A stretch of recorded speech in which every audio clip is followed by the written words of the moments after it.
ये तो सच में आ गई।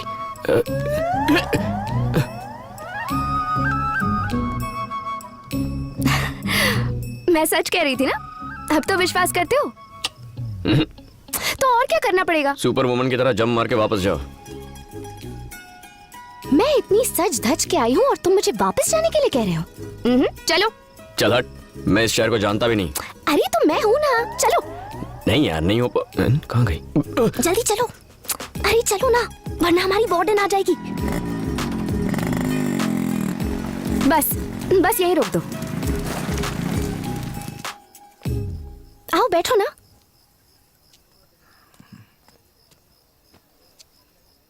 ये सब सच है ना?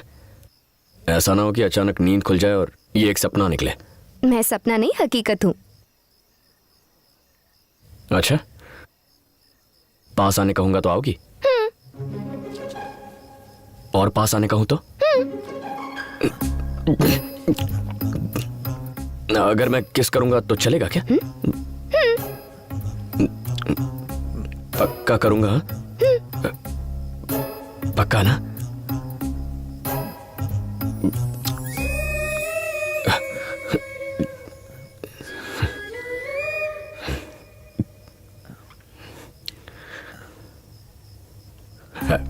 एक्चुअली मैंने सोचा नहीं था ऐसा कुछ होगा या मैं ऐसा कुछ करूंगा, तो घबराहट में अच्छे से किस नहीं कर पाया। अगर एक और चांस मिले तो मैं अच्छे से प्रॉपरली। इतना मत सोचो, किस कर लो।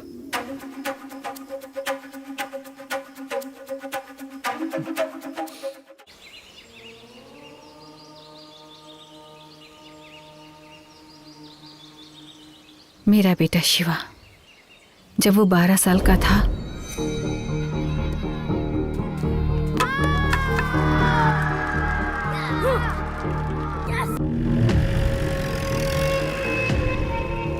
उसके बाद उसे चिल्ड्रंस होम में भेज दिया गया।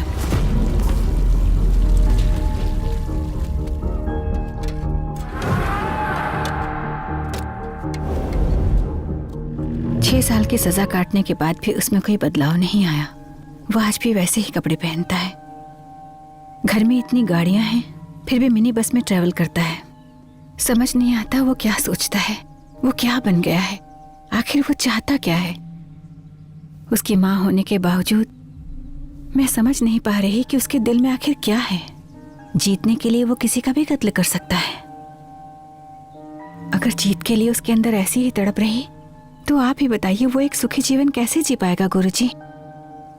मैं डरती हूँ उसका यह जुनून उसे बर्बाद न कर दे। आप मेरी मदद कीजिए गुरुजी। जब हमारी इच्छाएं स्वार्थ से परे हो जाती हैं तो ब्रह्मांड सारी शक्तियां मिलकर उसे पूरा करती हैं। एक मां होने के नाते तुम्हारी कामना भी निस्वार्थ और ये जरूर पूरी होगी। तुम्हें बस थोड़ा धीरज से काम लेना होगा।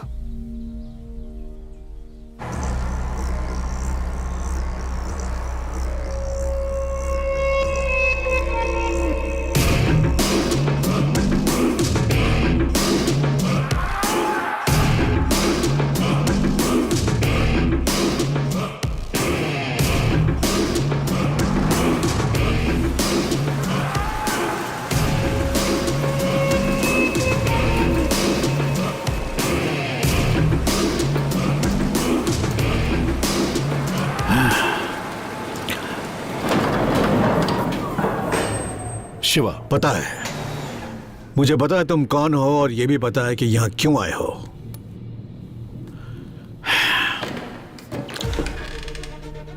शिव शक्ति ट्रेवल्स का मालिक। 1000 बसें, एक भी बस का लाइसेंस नहीं है। कई बसों का नंबर भी सेम है। रोड टैक्स भी पे नहीं करते हो। बस में भारी सामान लेकर जाते हो। जब भी तुम्हारा मन करता है टिकट की कीमत बढ़ा देते हो। अगर किसी अफसर ने परेशान किया तो रिश्वत देकर उसे खरीद लेते हो। नहीं बिका तो उसका ट्रांसफर हो जाता है। तो पूरी रिसर्च हो चुकी है मेरे बारे में। मेरी बायोग्राफी लिख सकते हो तुम? क्यों, है ना?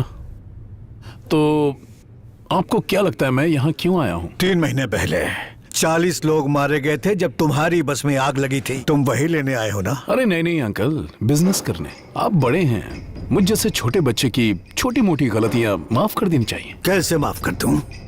उस बस में मरने वालों की संख्या सिर्फ 40 ही नहीं है। उन 40 से जुड़े उनके परिवार वाले आज भी उनकी याद में मर रहे हैं। मेरी सिर्फ एक बेटी थी जो कि इंटरव्यू के लिए गई थी। जॉब पाने की खुशी में हंसती खेलती घर लौट रही थी, लेकिन कभी सोचा है कैसा लगता होगा? Sad, very sad. अंकल की ये सारी बातें सुनकर मेरा दिल भर आया है।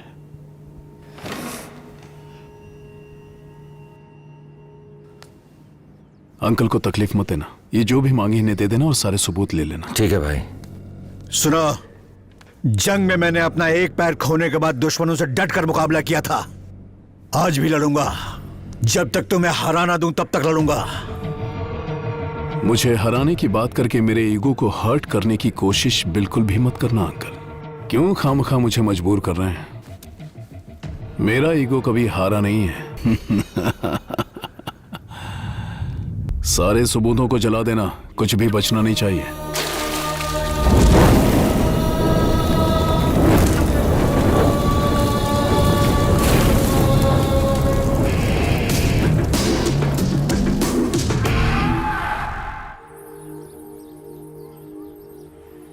बेटा, छोटी के वार्डन ने इसके बारे में बहुत कंप्लेन की है।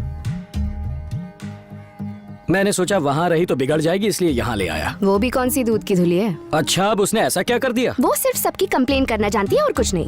देखो बेटा, अगर ये तुम्हारे साथ रहेगी तो मैं भी सुकून से रह पाऊंगा। वैसे भी इसका ये कॉलेज का आखिरी साल है। उसके बाद एक अच्छे से लड़के से इसकी शादी करवा दूं, फिर मेरी जिम्मेदारियां खत्म। आप चीनी की चिंता बिल्कुल मत कीजिए, इसका ख्याल मैं रखूंगी। मुझे बस यही सुनना था। सुन ज्योति, तेरी शादी को 4 साल हो गए हैं, अभी तक बच्चों के बारे में नहीं सोचा? तुम हर बात पे मुस्कुरा देती हो, बिल्कुल भी नहीं बदली तुम।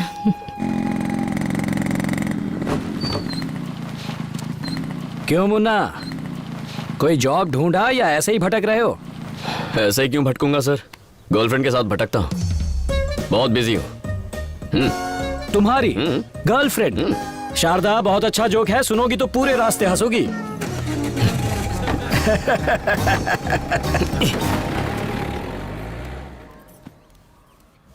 मुन्ना, आज से मेरी बहन चीनी हमारे साथ यहीं रहेगी। इसका मतलब अब उस महारानी के लिए मुझे 2 प्याज 4 टमाटर ज्यादा काटने पड़ेंगे। ठीक है, ये ऐसी है, पता नहीं इसकी बहन कैसी होगी।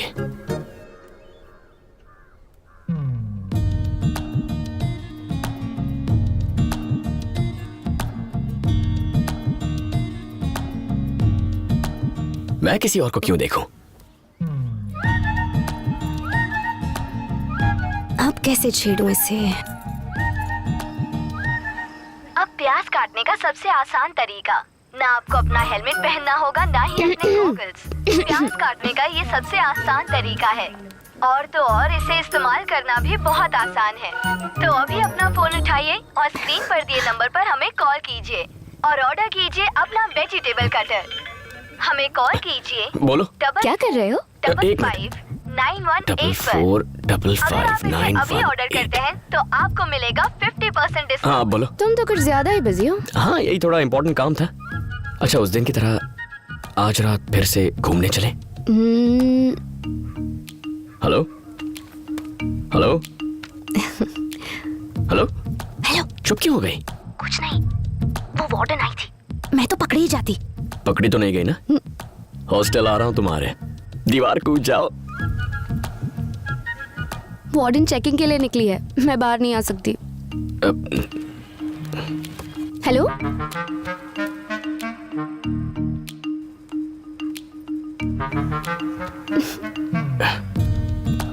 हेलो, क्या हुआ? यहाँ मेरे सर पे भी एक वार्डन बैठी है। दीदी आ गई थी क्या? दीदी? सॉरी, मेरा मतलब तुम्हारी भाभी। ओ हाँ। हमारी वार्डन फिर से राउंड पर निकली है, कल बात करते हैं। भाई ठीक है, यहाँ भी झांसी की रानी घूम रही है। Bye bye.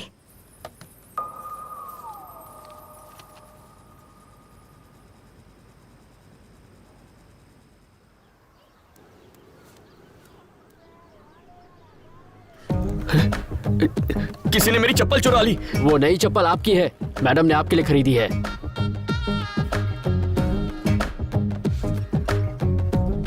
नौकरों को तो त्योहारों पर कपड़े दिए जाते हैं, आजकल चप्पल देते हैं क्या? पर आज तो कोई त्योहार भी नहीं है। मुन्ना, मुन्ना, मुन्ना मुन्ना मुन्ना।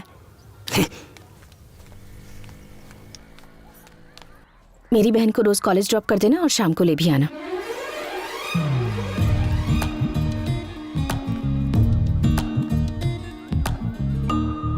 अब नौकर से ड्राइवर भी बना दिया। दिल लगाकर पढ़ाई करना। तुम्हारे कॉलेज से मुझे एक भी कंप्लेन नहीं आनी चाहिए। जाओ।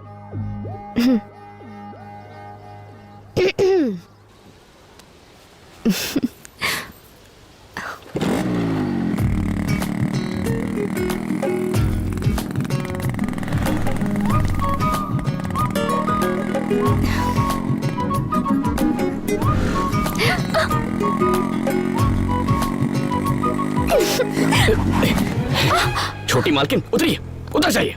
पहले हुआ तो मैंने सोचा गलती से टच हो गया होगा, लेकिन बार बार मुझे छूने की कोशिश कर रही हैं आप। मुझे ये सब पसंद नहीं है। ऐसा करेंगी तो बाइक कैसे चलाऊंगा?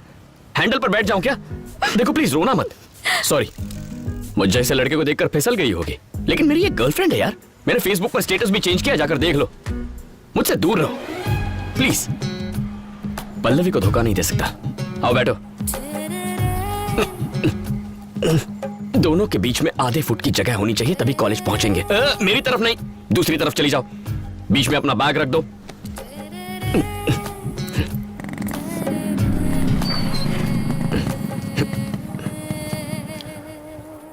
ये तो पल्लवी का ही कॉलेज है।